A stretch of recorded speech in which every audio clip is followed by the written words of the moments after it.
Well, hello, everyone. I'm Daniel Benjamin. I'm the president of the American Academy in Berlin, and I'm delighted to welcome you to our online discussion, The Crossroads of Democracy, Foreign Policy Implications of the 2024 U.S. election, with our guest speakers, Majda Ruge and Jeremy Shapiro. So it's a very old verity that outside of wartime, foreign policy is a low and perhaps even very low concern for the overwhelming majority of American voters. But the policies of a newly elected or re-elected president will have a powerful ramifications for foreign governments and countless citizens around the world. So today we're going to try to remedy a little bit of that by at least examining, to the extent possible, what the U.S. election results might cause for might affect for America's global relationships, and particularly for those with Germany and Europe. We'll try to see over the horizon of the November elections and discuss just what the two leading candidates' foreign policy agendas are and their potential impact on international affairs. Just let me begin by saying a word about this Road to Election series. It began last January, will continue through the presidential inauguration in January 2025. The Road to Election series is a collaboration of more than 25 transatlantic organizations and political foundations, and it will host in-depth discussions with leading experts, and we hope foster an informative exchange of ideas in the lead up to the 2024 U.S. election. These events will feature prominent researchers, policymakers, commentators, and others in a range of differing formats and across a wide array of topics.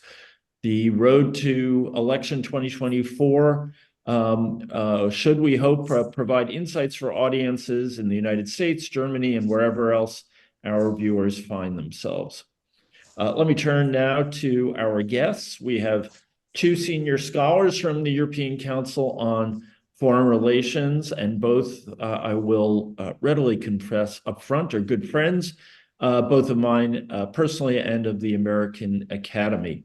Majda Ruge is a senior policy fellow with the Wider Europe program at ECFR. Before joining ECFR, she spent 3 years as a fellow at the Foreign Policy Institute of SAIS at Johns Hopkins University in Washington. She has twice testified as an expert witness at hearings in the U.S. Senate on the Western Balkans. Majda Ruge has worked in management and advisory capacities for the delegation of the European Commission to Bosnia and Herzegovina, as well as the OSCE mission to Bosnia and Herzegovina. She holds degrees from the European University in Budapest and Agnes Scott College in Atlanta, Georgia.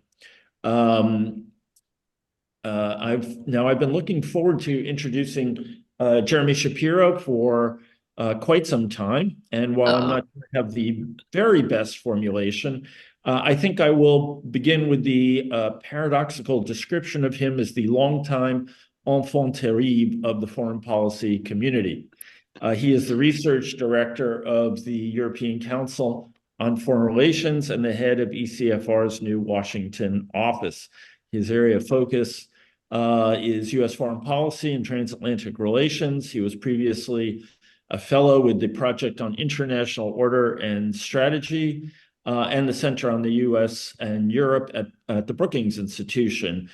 He has been a member of the U.S. State Department's policy planning staff, where he advised the Secretary of State on U.S. policy in North Africa and the Levant. And he was also senior advisor to Assistant Secretary of State for European and Eurasian Affairs, Philip Gordon. And he provided strategic guidance on a wide variety of U.S. and European foreign policy issues. Just so you have a sense of the roadmap ahead, our discussion will last about 40 minutes. 30 to 40 minutes, after which we will open it up to questions from the audience. If you'd like to ask a question, please type your question in the Q&A part of the Zoom platform. You can start submitting them anytime. And now, without any further ado, let's get started. Majda, Jeremy, if you're still talking to me, thank you so much for joining us. Majda, I'm going to start with you. You and Jeremy have been working on an anatomy of the two parties' internal policy communities and their debates. And why don't you begin by letting us know what you have discovered? Thank you, Dan. It's a pleasure and honor to be here, and frankly, somewhat intimidating between the two Americans who are also veteran practitioners of US diplomacy and foreign policy. So I will do my best talking about your country and métier with confidence. What I want to offer is some thoughts on the European perspective of the kind of US polarization and cleavages within the US domestic debate and how that reflects on the foreign policy thinking. You have introduced me with a lot of Western Balkan background. And when I joined the US program, I told to Jeremy, I think this kind of identity politics element of my Balkan research is going to be very useful in the US context. And it certainly has proven to be. So our work at ECFR has really focused on helping Europeans understand this polarization and navigate the increasingly volatile and unpredictable US foreign policy.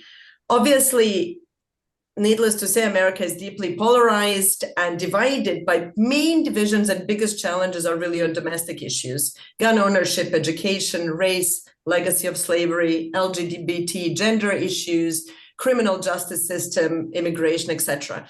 And I will come back to these domestic issues later because they do have a foreign policy dimension, especially in the Republican ecosystem. You have said in your introduction, foreign policy is not a big issue in the elections. However, the way, especially in the Republican discourse, some of these foreign policy issues are connected to the dividing issues that are domestic and have great salience with Republican electorate really has implications for Europe. And so what is Europe's main concern? Obviously, it's clearly America's tendency to become more inward-looking and to retrench, whether it's in political military terms, withdrawal from Afghanistan, uncertainty about its commitment to Ukraine, or by abandoning international institutions and practices like free trade on which our joint prosperity has depended for such a long time. And on both of these concerns that Europeans have, obviously the trend is bipartisan, even if it seems more menacing when Trump delivers the message. Jeremy will talk about the Democrats, but just kind of to flag to what extent this is a bipartisan trend, the most recent Pew Research Center polling data from April 2024 showed that 6-1 Americans want Biden to focus more on domestic issues and less on foreign policy. Now, on the Republicans, I think it's important to start by saying that something that should be obvious, but to many in Europe it is not, that Europe's problem with the Republican Party is not only about Donald Trump and his potential return to the White House. All the data points on foreign policy, they show that the Republican Party of our grandfathers is not coming back, and that the old internationalist elite in the mold of Ronald Reagan, John McCain, Mitch McConnell is out of favor.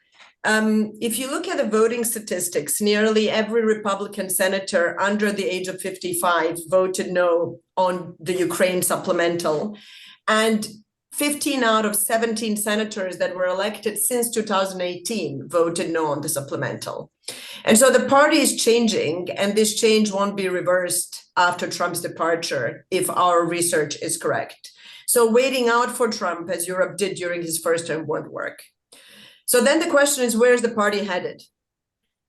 And this is what we have been working on for the past 2 years. Our US team at the European Council on Foreign Relations has developed a taxonomy of Republican tribes, as we call them, based on how they see the world and the US role in it.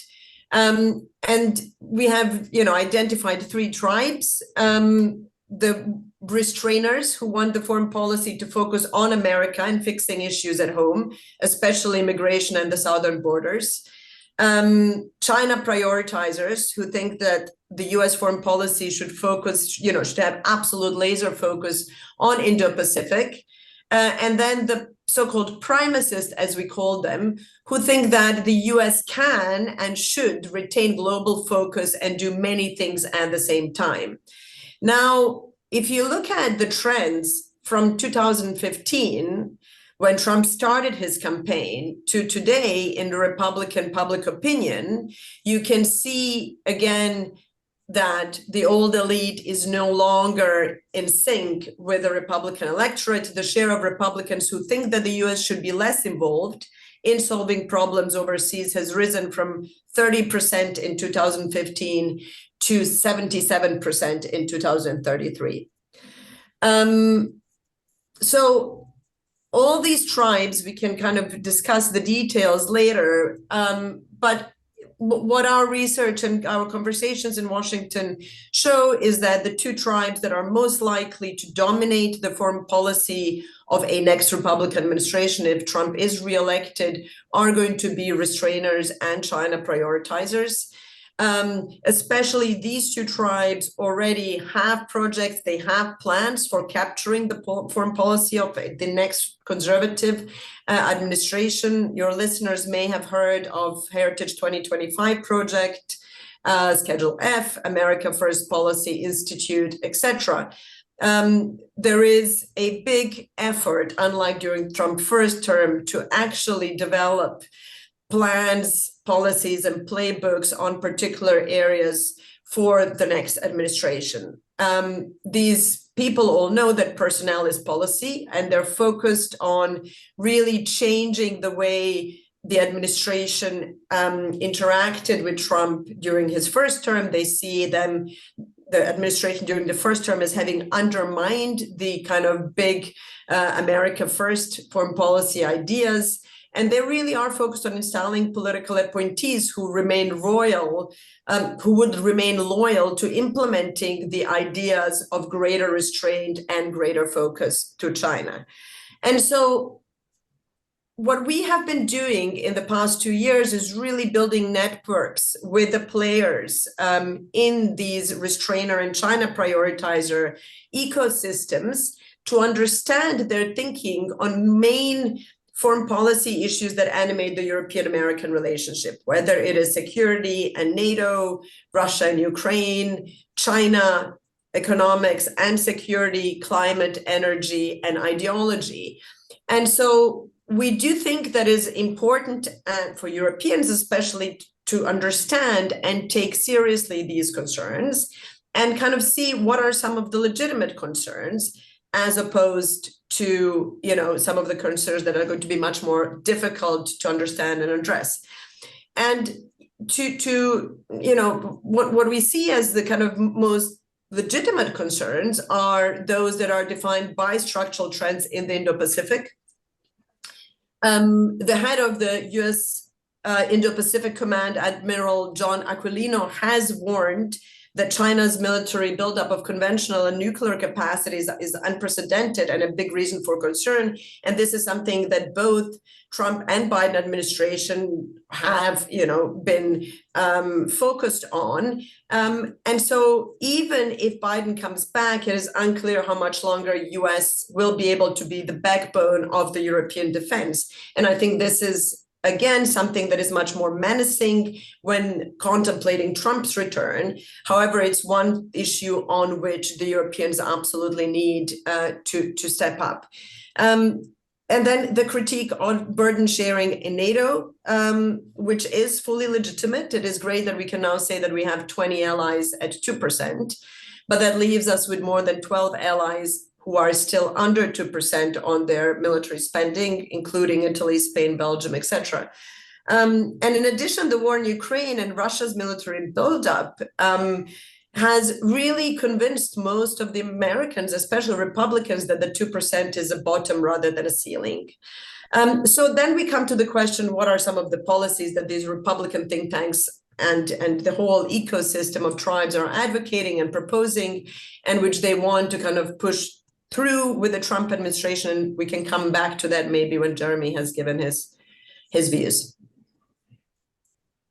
Jeremy, over to you and the other tribe or the other clan and its sub-tribes.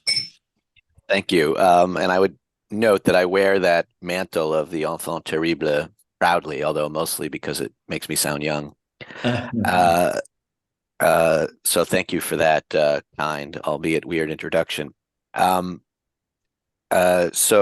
I've been given the somewhat less enviable task of describing the Biden administration, what a second Biden administration would be like. And I think the reason that this is unenviable is not because it's more difficult. Actually, in some ways, it's easier. It's definitely easier. It is just more boring. And so I'll try to liven it up a little bit, but I think ultimately we have to accept that the Biden administration, broadly speaking, laid down the lines of its foreign policy in the first term. They got buffeted by events, of course, as American administrations frequently are. So they haven't been able to do a lot of the things that they wanted to do, and they've gotten taken off track, of course, particularly by the wars in Ukraine and in Gaza. But we've always known with a fair degree of certainty what they wanted to do and where they'll be trying to go.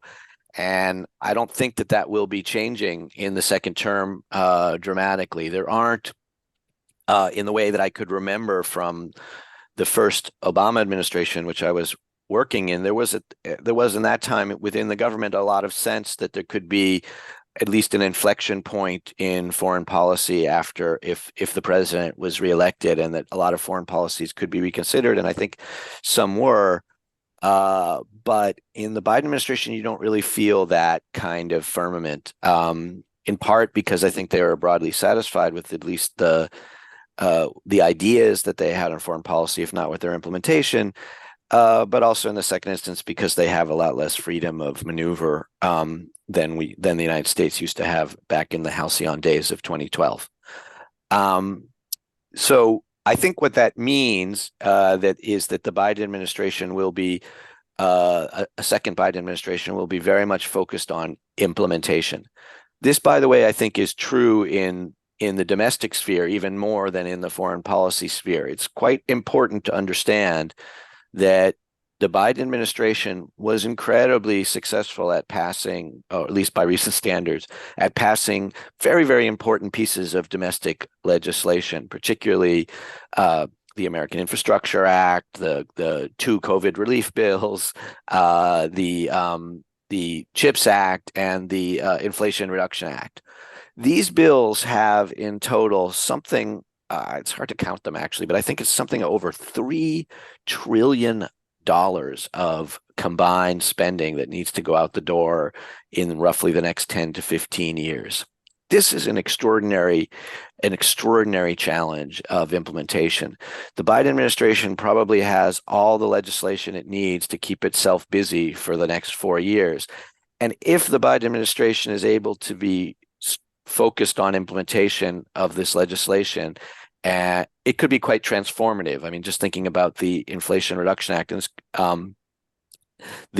but also the infrastructure one, if they can actually achieve the goals which they already have the money for example, creating a nationwide infrastructure for electric vehicle charging, that can be a transformative impact on the United States, on the problem of climate change, and therefore on the world. But that is going to require an enormous effort to spend that money, to deal with local regulations, to put into place standards. It's a daunting agenda, and I think it's going to be where a second Biden administration will be focused. I warned you that this was boring.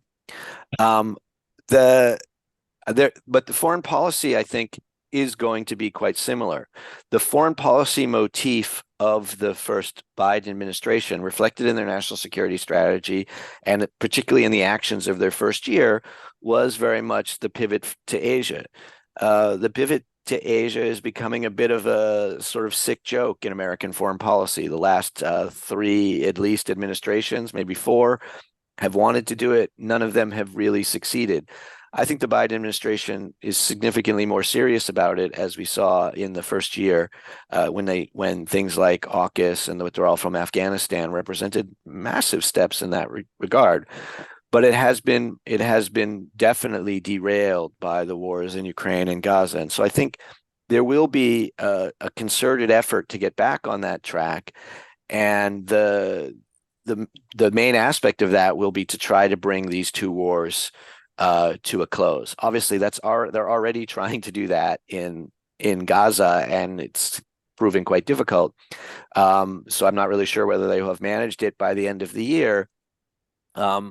But I think what you'll see next year that will be different is that the war in Ukraine will come under similar treatment. There is everybody is sort of saying that Vladimir Putin is waiting for the U.S. election to think about how to resolve the war in Ukraine. I'm not sure that that's true, but I am quite certain that the U.S. government is waiting for the election in November to decide about how to bring the war in Ukraine to an end. And I think once that happens, if the Biden administration is reelected, there will finally be an opportunity and in fact a need for somewhat more creative thinking, which will make some people happy and some people very unhappy. But I think that that's going to be the main initiative of their first year, and as I said, the broader leitmotif will be getting back to the pivot to Asia.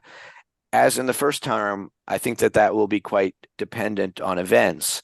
But my understanding is that one of the lessons that they've taken from their first term is that they were perhaps a little bit too buffeted and responsive to events, and that they need to be able to insulate their policies from that. I'm not sure that they will succeed, but I think that is something that they are trying to do.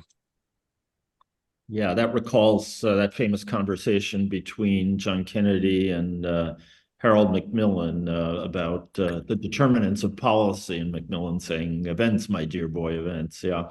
So you both put an awful lot of interesting things on the table.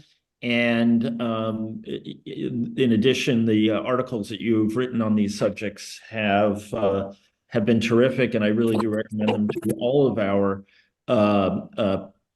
viewers. I guess I want to start off, Jeremy, with the Democrats, because I think the most for many Europeans, the most shocking thing about the last few years was the bizarrely named Inflation Reduction Act, and the clear sign that it showed to Europeans that Americans were prepared to be protectionist after decades of being essentially the global champions of the free trading system. I think Europeans have reason to feel both shocked and a bit burned by this, and there are knock-on consequences to the IRA. I think that the question that interests me and that has come up in many conversations I've been having is, do you think there's any possibility that there will be, I wouldn't say any kind of fundamental change in course, but that there might be a softening of the pursuit, shall we say, of good American manufacturing jobs in a way that would at least let Europeans have a bigger part of the pie, that would sort of rekindle the belief that a constituent part of our Atlanticism is free trading. I say this because the Joe Biden, who I've watched for many, many decades, is an Atlanticist to the tips of his fingers. And I'm sure it gave him no joy, even though he is also, the elite Democratic working man's candidate. It gives him no joy to upset allies who he's otherwise spent an enormous amount of time, repairing bridges with. So a long question, but a simple notion. Do you think that there will be any moderation at all in a second Biden term? Yeah. So I guess in a word, no. In a longer word, yes. And what I mean by that is that there isn't going to be any moderation in the idea of using industrial policy and trade policy to protect the lower middle class from globalization. That has become a core tenet of the Biden administration, of Biden himself, and it builds on a long Democratic tradition. And the Republicans have even adopted it in the last few years. So it is, as Majda said, a bipartisan approach. I think that there could be in the Biden administration an effort to sort of include Europe within the sort of parameters of that, within the fold of what constitutes the domestic market.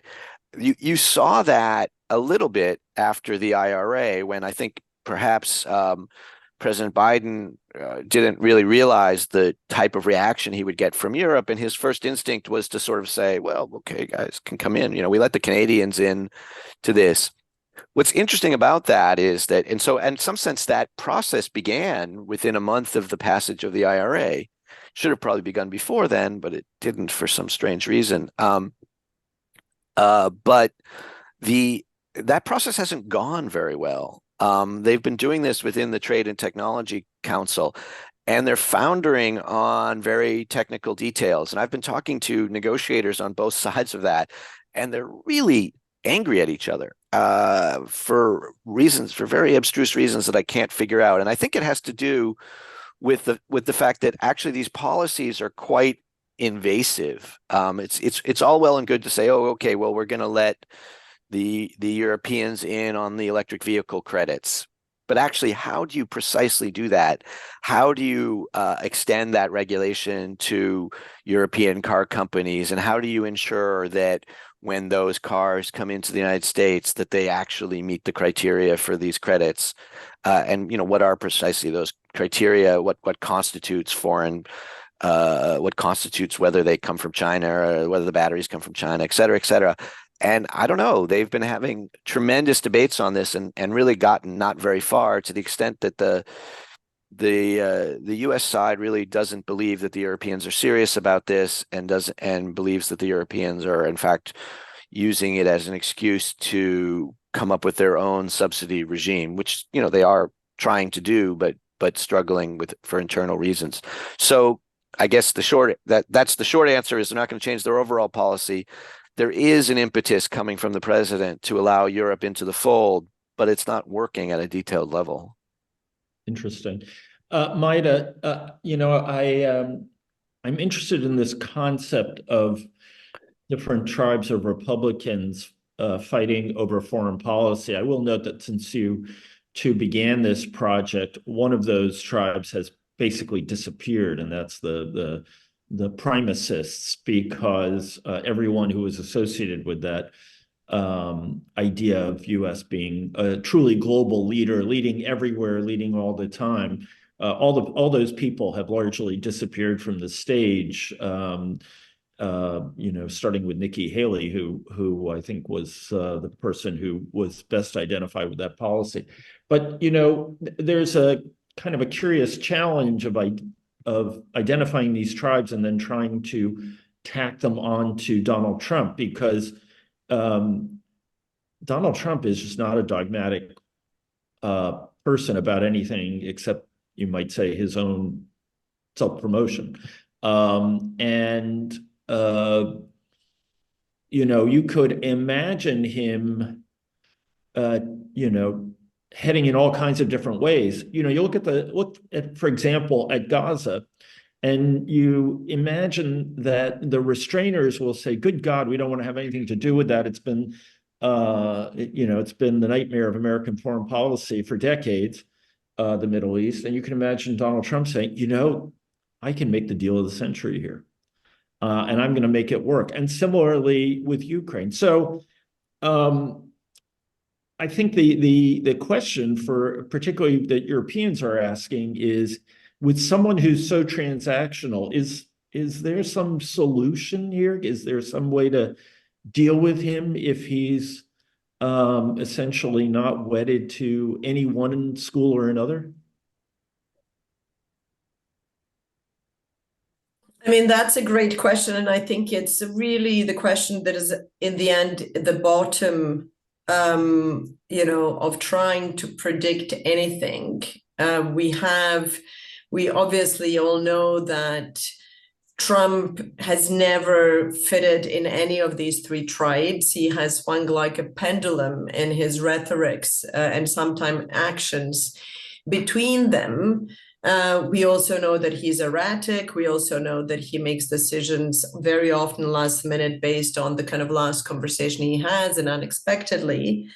But at the same time, I think there are some consistencies in his both kind of rhetoric, behavior, his obsessions. There's certain issues that are more salient than others and that he has never dropped. And I think based on that, it is probably possible, if this is your question, Dan, I'm not sure whether you're asking how do we deal with them. From our point of view, the most interesting question is what sort of policy will he end up pursuing on what issue? You've mentioned restrainers on the kind of Gaza-Israel issue. We've looked briefly to see, all right, what are some of, if we just kind of put Trump aside for a moment and look at the tribes and their agreements and disagreements. I think on Israel, there's actually hardly any disagreement in the Republican Party and between the tribes. I think the only differences of opinion between, say, the restrainers and prioritizers on one hand and premises on another is, to what extent does U.S. actively get involved, and to what extent do we try to kind of pull out from any sort of escalation and potentially involvement with Iran. And their premises are the only ones who have been kind of actively advocating more robust policy, whereas restrainers and prioritizers have been saying, give Israel green light to do what they want, give them all the support, but stay out from any sort of escalation, especially that would involve Iran. And so that's one thing. There's other issues on which, they're absolutely in agreement, like on energy, on climate, to a large extent also on China. Now, when we come to the question of Trump, who kind of remains this outlier really on many issues and who remains unpredictable, my sense is, or perhaps even our sense, Jeremy can disagree, is that there's certain kind of tendencies, certain preferences, and some continuity on the basis of which we could actually reliably assume that he would act in a certain way. Historic deals, obviously both Trump and Grenell from the first administration we know were more like deal-seeking missiles, where all of the details of local politics or geopolitics were really irrelevant to being able to claim to have made a deal. And I'm thinking of kind of Grenell's historic peace deal between Serbia and Kosovo, where he has absolutely shown no interest and has disdained every single detail to end up with two different documents signed by two parties, not even one single document that was signed by two parties, but two different documents that look different, where each party could go home and claim victory just for the purpose of saying we've reached a deal. And so that one issue where we have looked at, where we do think there would be, where we, could predict the behavior and would be a certain amount of consistency with his past, is definitely Russia and Ukraine. And an attempt to reach a peace deal really without looking into, any sort of details or implications of it, is certainly his obsession with trade and trade deficit. And, both on the front with China and with Europe, and his kind of general disdain for the European Union, NATO, etc., in which form that would materialize. It's obviously difficult to predict, but the direction is quite clear. Yeah. So for both of you, one of the I think the nightmare scenarios for Europeans is, of course, that Trump becomes president and NATO becomes essentially a hollow promise. That is the promise of collective defense. Now, if you are, let's say, the German chancellor or the German chancellor and 7 other heads of government, can you imagine that you go to Donald Trump in that first month or two, the first 100 days, and say, hey, we did what you asked. We've all raised our spending tremendously. This is a good thing. Let's keep it going. Snowball's chance in hell, or will he still fundamentally see NATO as not something he wants to brag about, but rather something that he finds a silly waste of American resources? Yeah, that second thing. I mean, I think this is very clear. It's all, nice for think tankers and defense wonks to be talking about 2% as if it's something that actually mattered to Donald Trump or his administration, but it doesn't. I can assure you that if by some miracle the Europeans, all 28 European countries, hit that target, or whatever we're at, 29, the target would move. This was true in the first term, and we saw it very frequently. I think I wrote in a paper that, if the Europeans built America an aircraft carrier, pulled it up to the coast off of Mar-a-Lago and threw the keys onto the 18th green, Donald Trump would just ask for more. And because what's going on is not an effort to rebalance the alliance, what's going on is an effort to create sort of guilt and negotiating leverage and distance the United States from the concept of an alliance, which Donald Trump finds very binding and a bad deal for the United States. And he's been quite consistent about that for many generations. I should add that we've tried to imagine the Trump presidency in a paper that we just released conveniently like an hour ago.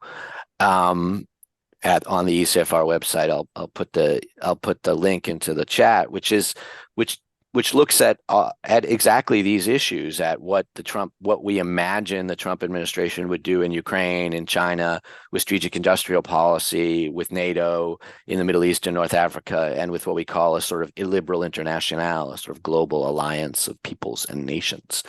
And so we have these sort of 6 scenarios of what they would do in those circumstances. And I think that what comes through, to get at your previous question, is that it matters. The tribes matter, even though Donald Trump is, particularly because Donald Trump is erratic and inconsistent, because as the old saw goes, it's almost as old as that Events Dear Boy one that you cited. Personnel is policy. There is going on amongst the tribes a battle for Trump's mind, and each of them are trying to create a foreign policy that works with the lineaments of his thought, but creates a bridge to where they want to be.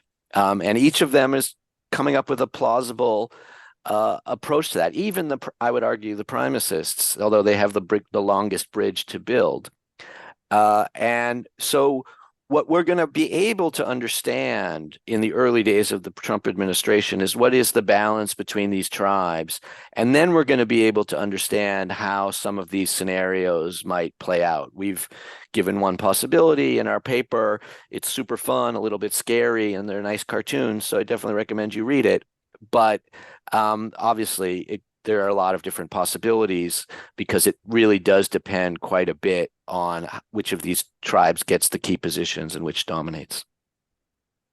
Well, Jeremy, you never disappoint. You will always manage to make my gloom seem even greater, Pollyannish. But I'm here for you, Dan. Yeah. So I want to start turning to our viewers and their questions, but I'm curious. I think everyone in the newspapers and the media in Europe is focusing a lot on security and trade in a potential Trump administration. the area, and so I think we know a lot of the outlines of what could happen. The area where actually the damage may wind up being greatest is in climate. I was wondering if either of you would want to talk about what a Trump agenda on, shall we say, counter climate change or pro climate change, if you will, might look like in the first in a new administration in the first 100 days, however you want to do it. So why don't I just kind of very briefly give 3 sentences and Jeremy can elaborate on details if needed. Obviously, I think that's the most predictable one because on climate and energy, there's absolutely no disagreement between the tribes. And so that is the one on which all 3 tribes actually, agree that the US needs to return to basically abandon the International Climate Corporation as it is. So again, as Trump did in his first term, abandoning the Paris Climate Accords, and that they need to invest and ratchet up the production of fossil fuels, whether kind of by increasing the amount of licenses, by subsidizing the sector, but there's definitely a desire to kind of make a U-turn away from what Trump has repeatedly called green garbage, thinking on kind of the renewables towards the fossil fuels. So in that context, there's really not much puzzle as to what awaits Europeans on that front if Trump is reelected, because I don't think there will be much disagreement whoever forms his cabinet. And maybe Jeremy wants to elaborate a bit more. I think maybe it's worth thinking. It's worth alluding again to this paper that we wrote, because what we did there is to try to understand what a Trump climate energy policy would look like. And what we came up with was this idea, because frankly, the Trump team isn't really going to have a climate policy exactly. They're going to have an energy policy. And that's going to have a huge impact on the climate, but their basic climate policy is not to have one. And what their energy policy, I think, has the potential, and we've been picking up on some ideas of this, of being quite transformative, because they've been very, very informed by the IRA and the entire Democratic push to strategic industrial policy, which is apparently something that the first Trump administration never even thought about. But they think it's a cool idea. They just don't like the green aspects of it. So what they're going to do is create a strategic industrial policy that's based on fossil fuels, what we call total energy dominance. And the idea behind this is to redirect or recreate or double down on subsidies to American industry, but to do it for fossil fuels and fossil fuel intensive industries, and to leverage the really impressive U.S. capacity for fossil fuel production to both industrial and foreign policy advantages. And Europe is very much a target of this, because as a result of the Ukraine war, Europe has become quite locked into American energy. As long as that continues, the United States is going to have quite a bit of leverage in using its energy dominance to gain economic advantage vis-a-vis Europe, in the same way that the Biden administration did with green tech, they will do with fossil fuels, but it will be much, much more effective. And of course, they won't have this sort of residual alliance nostalgia that you talked about with the Biden administration. So I think it's actually a very impressive policy, and it could work. But there is one small flicker of hope here, which is that the Inflation Reduction Act won't be undone precisely because so many Republican representatives. It won't be undone, but from a climate perspective, it will be rendered irrelevant, because if you are simultaneously subsidizing green technology but also subsidizing fossil fuels, you're not really helping the climate. Right. So a question comes in. Donald Trump was a huge fan of Brexit. Do you think that there is, and Brexit hasn't gone all that well, I think it's safe to say, but do you think that a Trump administration would set its sights on more Brexits or on trying to encourage more decay, shall we say, in the EU? Anyone in particular on that one? You mean in any particular country? No, Oh, I'm no, just saying that it would I'm wondering whether you want. just try to exacerbate the strains within the EU. Trump is already Viktor Orban's best friend. Do you foresee a policy that is just pure hostility towards the EU as a multinational organization? He's I said think we worse than China.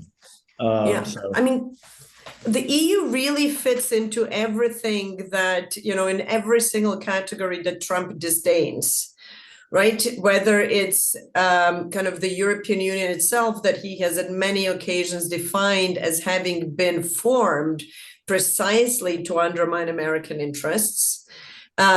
He has repeatedly shown his disdain for the EU as an entity that has taken advantage of U.S. security guarantees and loop-sided these unfair trade agreements to take advantage of the United States.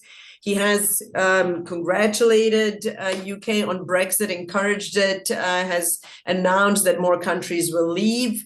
And again, as an entity that is supranational, something that the whole Trump movement stands against. They want to take back sovereignty to states from the multinational entities, and especially as an entity that they see as too progressive, too liberal, and too woke on many of the issues. And this is what I mentioned at the beginning.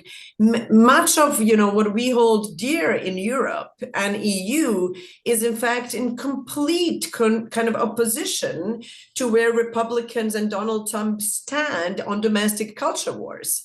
And so there is this natural affinity on the Republican side, not only in the Trump camp, but also, not just, in the kind of narrow inner circle of Trump, but, across a range of these Republican institutions towards the illiberal kind of Christian strongman leaders in Europe like Viktor Orban. And Viktor Orban is no longer the only one. We've seen how well Marine Le Pen has performed in the European Parliament elections. We have the upcoming elections in Austria, where the FPÖ leader Herbert Kickl, was hovering at 30% at the European Parliament election. We have Geert Wilders, we have Fico. So we have many of these leaders. We have Meloni, who has proven to be actually quite good on foreign policy, but could, put on a different hat if Trump is reelected.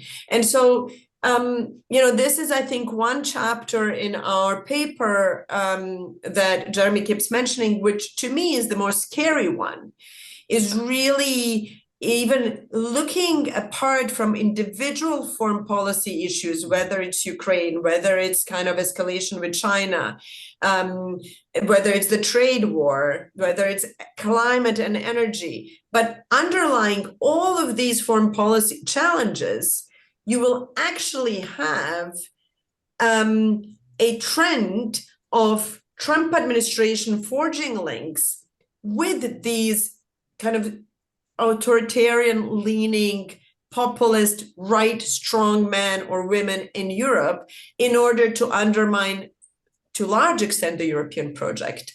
Whether this happens on climate and energy, whether that's on European side from within, whether that happens on immigration and allocation of migrants within the EU, whether it happens on enlargement, it is going to be a trend of Trump forging ties with kind of, if you want, those that have internally undermined Europe for a long time and strengthening them and dividing Europe from within. So I'm much more scared of these divisions than, an actual attempt to, of Trump to get more Brexits, because in fact, it's much more useful to him to have these Trojan horses within the EU that can affect something, block decisions, drive the EU policy, than really encourage them to leave.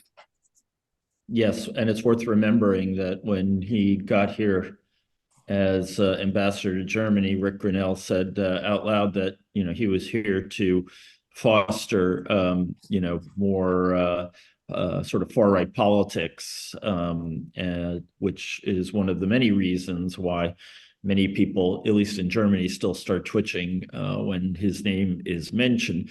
And speaking of names, one of the things that I think that has not really been aired much in Europe is, who are these people anyway? Because, in the first Trump administration, he turned to a lot of famous people to occupy his cabinet. He's been pretty clear, Donald Trump has, that none of them are coming back, especially because most of them are out there saying very negative things about him. Can you just name a few of the people who you associate with these different tribes who we might see in a Trump cabinet? I think since we've been mentioning that personnel is very important, I think that this is a critical question. It's a hard one because, as you mentioned, Donald Trump has sort of cut his ties from a lot of the people from his first administration. It's worth noting that the Biden administration is basically, from a personnel standpoint, the third iteration of the Obama administration. The Trump administration won't even be the second iteration of the Trump administration from a personnel standpoint. It is the view of both Donald Trump himself and the ecosystem around him that the principal failure of the first term, as Majda said, was that they had opposition both from disloyal political appointees and a deep state that was imbued with liberal ideology that they need to overcome. They have very important plans for doing that, both on the political appointee side. That's really about a stronger sense of vetting, a greater sense of loyalty, which they are basically going to have a sort of North Korean level of loyalty requirement. And on the civil service side, it's really about creating much greater powers for them to fire civil servants. In terms of the very specific people, I think you can see it's intriguing, right? When at the very end of the second term, at the very end of Trump's term, when he was saying that he had won the election, they started to implement their second term plan because they said, well, we won, so we're going to implement the plan. And what you saw was people like Rick Grinnell, who we've already mentioned, Kash Patel, who was a sort of lighthouse loyalist, Stephen Miller, Robert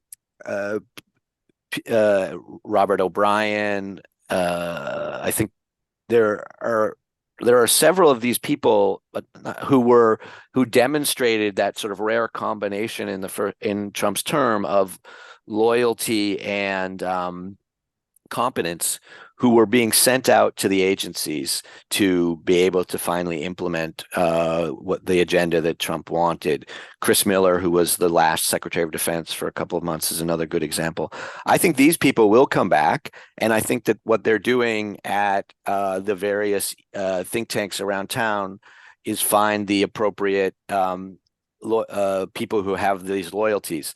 On the prioritizer front, a guy named Bridge Colby has really emerged as who was a reasonably low-level official in the Trump administration, Deputy Assistant Secretary of Defense, has emerged as the sort of voice of prioritizers. I would expect that he would get a position on the restrainer front. I think you're going to see people like J.D. Vance, if he's not the vice president, really come in. He may have become a prioritizer at this point. Josh Hawley, I think, is really intriguing. Marco Rubio, who has transmogrified himself from a primacist to somebody who deeply believes in strategic industrial policy, I think will be an important element of the administration. Robert Lighthizer, who was the doyen of trade in Trump's term, has really been able to sustain those ties and is the architect of a lot of the trade policies that we've been talking about, including this idea for a universal baseline tariff against the whole world. So I think these are the types of people that you will see. There will be veterans of the first term, but only ones that pass the loyalty test. And the new people are much less predictable, but there will be a stronger vetting of them for loyalty and competence.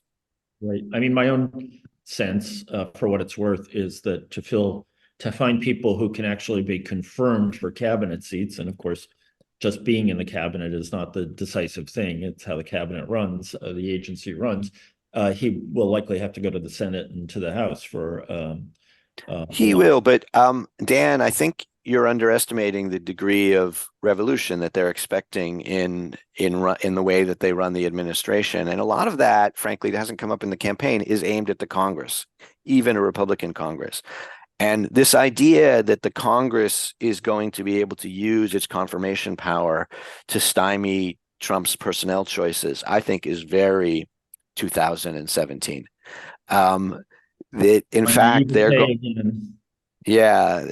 what they're going to do is they're going to strong arm the Congress with this thing that they invented in Trump's term, which is this idea that they can put into place these officials as the official undertaking the duties of the Undersecretary for Policy, and that they can even do that at the cabinet level. And there is no one to really stop them from doing that.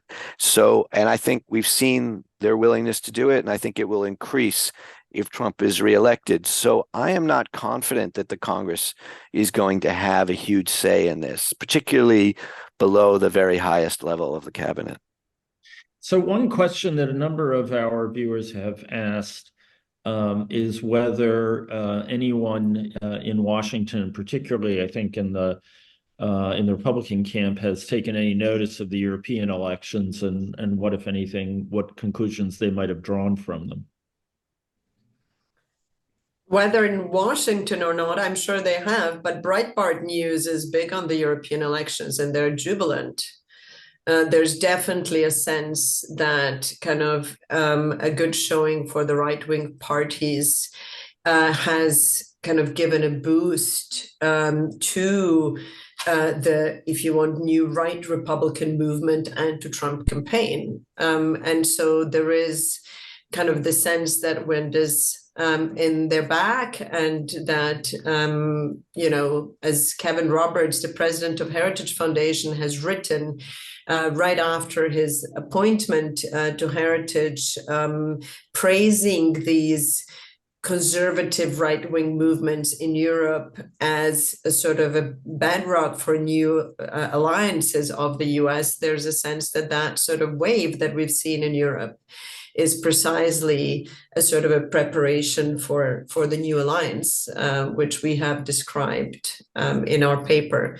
So there's definitely a notice, and there's definitely, I think, a sense of contentment in the Trump camp. On the Democratic side, I think it's worth noting that they weren't paying very much attention to the European parliamentary elections. They had priced in a degree of populist surge, but didn't really think that it mattered very much because the European Parliament is boring. But the French election that has resulted from that is much, much more interesting in Washington. And I think people are they're just waking up to it like everybody in Europe is. But I think that is piquing a lot of interest. And the idea that there might be a Front National or rally, whatever they call it now, national rally government in France in 3 weeks or whatever it is, that is something that is getting the administration's attention. I bet. So let's move beyond Europe if we can, just for a moment, because so much of what, and Jeremy, you and I have talked about this for many years, so much of what matters most in the transatlantic relationship is what we do elsewhere. Donald Trump had a strategy for Iran that involved getting out of the JCPOA, the nuclear pact, and embarking on a strategy of maximum pressure. Iran now essentially has what it takes to make a nuclear weapon. Trump had his own rather remarkable diplomacy with the North Koreans, and that too did not bring any noticeable diminution in the threat on the Korean Peninsula. Do you have any, and historically in both of these cases, the U.S. relied on multilateral approaches. Do you have any thoughts on how they will go at these problems in the future, or are we essentially headed for military confrontations or simply tolerance of new nuclear states? I think Trump will be looking for deals. I don't think he will find one in. I don't think he will return to the North Korea one because it doesn't really seem like it's ripe, and the process of tolerating the North Korean nuclear program is fairly well advanced. Iran is much more difficult to predict. It's been one of the real sources of inconsistency and confusion coming from the first Trump administration. You can see that Trump is the president who at the same time risked war with Iran by taking out Soleimani, General Soleimani, the head of the IRGC in Baghdad. There's some speculation that he didn't actually know that he was doing that it was sort of something he signed that he hadn't really focused on, but he's nonetheless taken credit for it. But at the same time, he is the one who refused to support Saudi Arabia in 2019 when they were attacked by Iran in their main oil shipping facility, Aramco attack, which had a massive effect on the way that the Saudis viewed the Trump administration and the Trump administration's commitment and the U.S.'s commitment to defending them against Iran, and as the source of the Iranian-Saudi détente that has come to fruition in the last year or two. So which of these Trump shows up for Iran is very confusing. And to me, it has mostly to do with the relationship that the administration establishes with Israel and with Netanyahu, or with whoever is the Israeli prime minister. I think if you end up being in a place where the administration has really hitched its wagon to the Israeli policy, which I think, depending on their personnel, they could do, then the Israelis will have a lot of capacity to manipulate them into a confrontation with Iran. But I think absent Israeli influence, the Trump administration will submit to its restrainer impulses, will make a lot of sort of chest beating noise, but won't really go to the mat, for example, to prevent an Iranian nuclear program. But I have to admit, I am quite uncertain about all of that. And that's I'm sorry, go on, Majda. just that's one issue on where there's definite division between the tribes in the party, Yeah. and that is a really interesting debate, because you have on one hand primacists who are at the same time still close allies of Trump, except for when Trump goes after them on Twitter, like Lindsey Graham, who have been kind of openly calling for strikes on Iranian nuclear program and strikes against Iranian proxies. Lindsey Graham has kind of, said repeatedly that, the US needs to attack the oil fields, the Revolutionary Guard's headquarters, and kind of make it clear to the Iranians that the US is, ready to hit them hard. And on the other hand, you have restrainers and prioritizers who do want to do everything needed to support Israel and its defense, but they don't want to be enmeshed in another regional war, and they really want to stay out of Iran. They were all shaped and influenced by the Iraq experience. And I think so much of this movement actually has emerged in reaction to the sense of overreach in Middle East and rejection of the Iraq war. And so, you know, you have J.D. Vance, who has spoken out, yes, in support of Israel's defense, but he said he would not vote to authorize military strikes on Iran. You have people like, you've asked also a little bit about who you know, the people might be in the administration. You have on the restrainer side really kind of a strong group of veterans who are, you know, really focused on pulling out the remaining troops from Iraq and Syria because they think they're fairly exposed to attacks by Iran and its proxies, you know, which then allows Iran to set the tempo and escalate if they want. So it really, I think on this one, there's such a division between the primacists and the restrainers and also prioritizers. Bridge Colby wrote a big article that, you know, Israel should understand that the United States cannot afford being enmeshed in another regional war. That it's going to be really interesting to observe who is going to actually shape that policy and how Trump is going to interact with them. Yeah, I think you're both absolutely right. The Iran issue is one of the really big question marks hanging over the a potential Trump administration. While we're beyond Europe's borders, another good question has come in, and that is essentially Trump has said in the past that if China attacks Taiwan, there's nothing we can do about it. He did that with some barnyard epithets that we don't use on this family-friendly Zoom. And Biden, in remarks that have been walked back by some of his aides, has said that we are pledged to the defense of Taiwan and would come to their aid if there was a Chinese attack.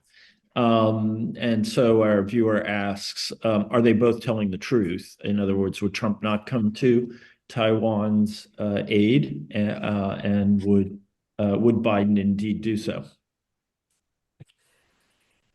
Really good question. I'll kind of comment very briefly on Trump. I think this is really one of the most interesting questions about the Trump foreign policy, because he really is an outlier in the Republican Party when it comes generally to China, Taiwan. He's an outlier also to the bipartisan consensus that has emerged on this question.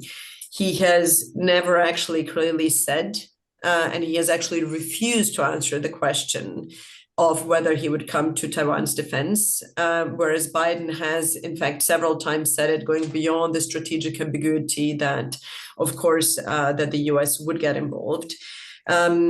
Trump has repeatedly described Taiwan as having stolen America's semiconductor industry, and has actually kind of publicly criticized. And most of the senior advisors that worked in the first administration had reported that Trump had repeatedly said that it's China and the trade deal with China that we need to focus on, and not Taiwan. And also, you know, Trump has received tens of millions of dollars from the kind of Chinese state companies through his legal entities of the Trump administration. And he has been really a kind of rare voice in this TikTok debate on China, where he has come out against the bipartisan legislation asking the TikTok to divest of the ownership, alongside Marjorie Taylor Greene and maybe Matt Gaetz. I mean, there weren't many Republicans who actually were, you know, that Trump sided with. So I think this is really one of the biggest puzzles, whether, you know, he would pursue his instincts, which is really not so much in line with kind of the Republican consensus, we need to kind of have a laser focus on deterring China on Taiwan, or whether he would try to pursue some sort of a deal, trade deal with China and sacrifice Taiwan. And it's unclear really if he has space for that, or if he would be boxed in what is really kind of a bipartisan and congressional consensus on this issue. Okay, well, we only have time for a couple more questions. One that I wanted to put to you is what and this is a hot subject in Europe, coming back to Europe. What do you think the implications are, and Jeremy, I think this one's for you, for Europeans of of a second Biden administration? And I think it's important to come back to that very real and hopeful, sorry, we're nonpartisan, very real possibility for Europeans of a U.S. pivot to Asia, sorry.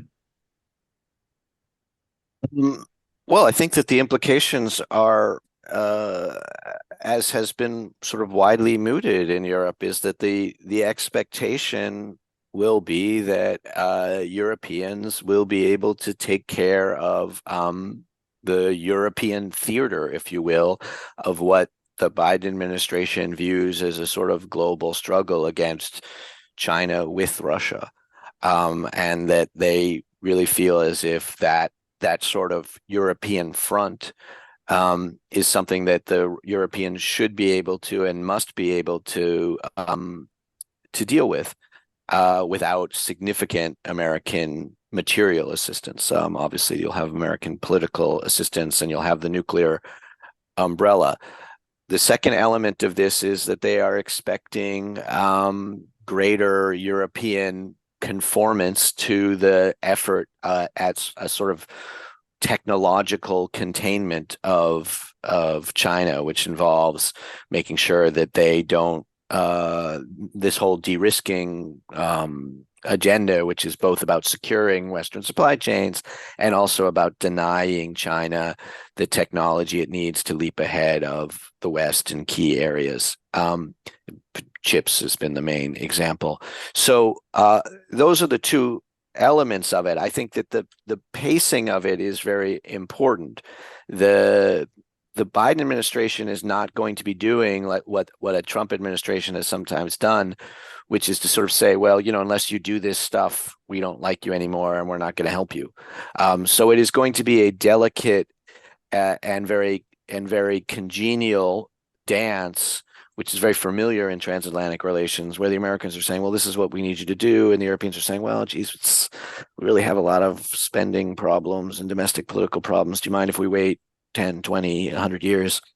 And so I think it will be difficult for the Biden administration, given their kind of soft approach to alliances, to really get much leverage on this question with the Europeans. But I think that they can do it slowly, and particularly in the case of the sort of technological containment of China, they've been making more progress than has been understood. I mean, a lot of that has come with the Europeans. A lot of that has come from just how incredibly obnoxious the Chinese have been in recent years.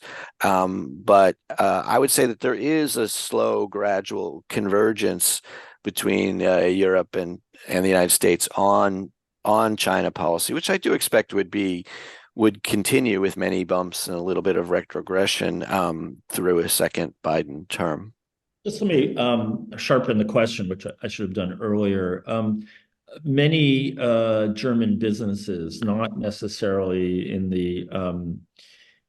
those technologies that worry American policymakers most, seem to think that the day is coming when they're going to be told to choose between the U.S. and China. When I look at U.S. policy regarding China, it seems to me to build in an expectation that the U.S. and China are going to continue on a path of very robust trade, even if not in the most sensitive areas. And so I was wondering if you agree that there is a line to be had here where, yes, the US and Europe are giving up some kinds of trade in sensitive areas, but in fact, a very profitable engagement with China could still nonetheless continue for quite some time, absent really aggressive measures by Xi.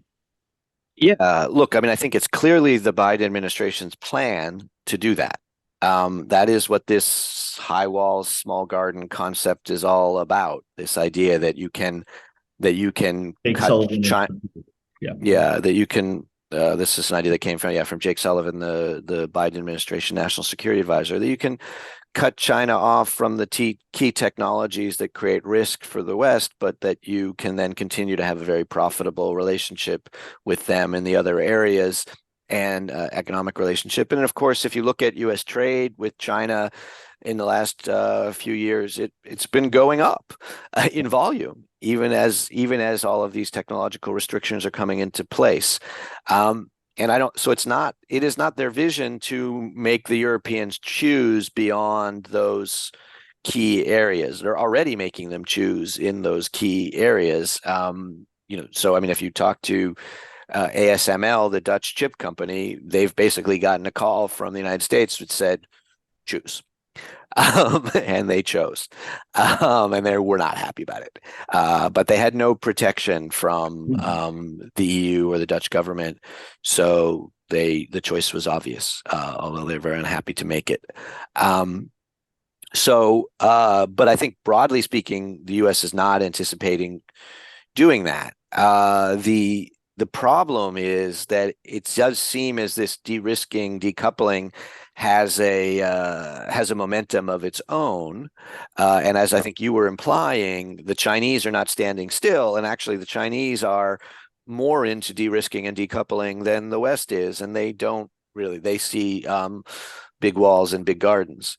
They're into big everything, I guess, and so the sort of toxic interaction of the U.S. and Chinese policies have a huge possibility of leading to much greater decoupling, which I really do think is the correct word in this context. And in that case, the Europeans will be put in quite a difficult position. But that is not the Biden administration's intent, at least. Right. And to add to that just a little, the Chinese have not been showing enormous tenderness towards a lot of European enterprises operating in their market and even in their territory. So the dynamic's pretty complex, and it is certainly not a foregone conclusion that the U.S. is going to have to exert a lot of pressure in this case. There may be a confluence of interests. But anyway, I think we need to wrap it up. We've already gone longer than I expected. Which I should have expected, given the outstanding quality of ECFR's senior scholars. Thanks for writing all those great articles, and particularly thanks for participating in this Zoom. Let me just say before we adjourn that we will be doing another election-related event Tuesday, June 18th, so coming up soon. It too will be in the Road to the Election series, and it will be a discussion of student protests and the 2024 U.S. presidential election. We have quite an interesting panel, I think. Theo Baker, who is a student journalist at Stanford and wrote a widely circulated article on his experience as a student who didn't expect to find himself in a war zone, will join us, along with Professor Nicholas Christakis, the Sterling Professor of Social and Natural Science at Yale University, and someone who has commented insightfully on many different aspects of the protests, and Laura Silver, Associate Director at the Pew Research Center, which is rightly renowned for its polling. So feel free to sign up on our website for that event. And we're coming to the end of our of this season's programming, but I want to thank you all for joining us, and I again want to thank our viewers, and particularly Our guests look forward to seeing you both here in Berlin soon. It's worth noting that both Majda and Jeremy were living here just a few months ago, and it's not the same here without them, but we appreciate their participation in our discussions, and all the best to you, and thanks.